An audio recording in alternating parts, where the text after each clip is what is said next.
My name's Sally Sudworth and I'm Market Sector Director for Halcrow. In my day-to-day work, I'm responsible for overseeing bids and tender documents that we prepare to help us win work, and also I'm involved in project delivery, so I undertake technical reviews for the projects in which I'm involved.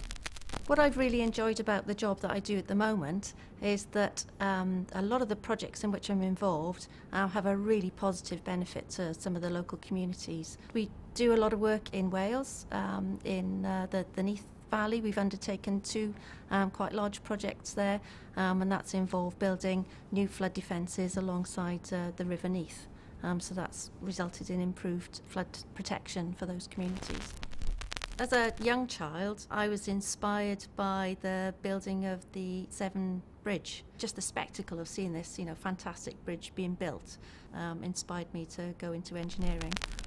The sort of student I was at high school was one who was really interested in maths and physics. I went to an all-girls school, and I think that was quite an important factor in me deciding to go on to engineering. When I actually joined the course at Portsmouth Polytechnic, I was just one of 3 girls amongst over 100 boys, so I could see then that it was a bit of an unusual choice.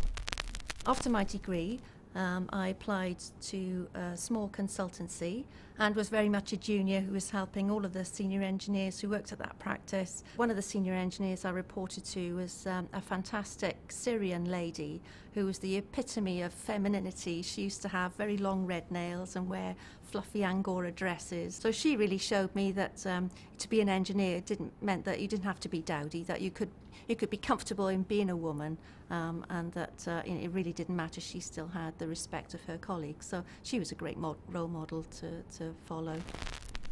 I think one of the main turning points, it was having a family. I made a choice to become chartered before I started a family and took a career break, with the idea that it would be easier to get a job and come back into the industry having that qualification.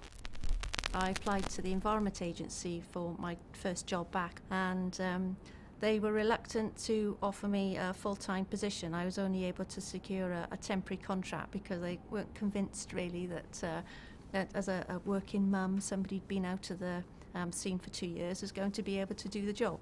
And whilst at the same time, a man was interviewed. He wasn't chartered, but he got the permanent position. That didn't sit very well at the time, but I just thought, well, carry on, not let it bother me, and then I had the opportunity a few months later of applying for a permanent position, and of course I got the job.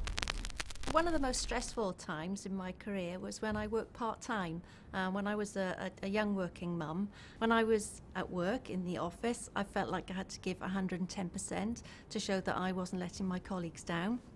Didn't even feel I could take a coffee break.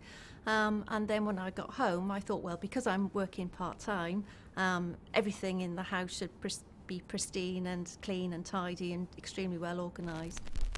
Where I see myself in the future is getting more involved with the profession. I'm a member of the Institution of Civil Engineers Wales Committee, and I'm to take up the chair position in 2010.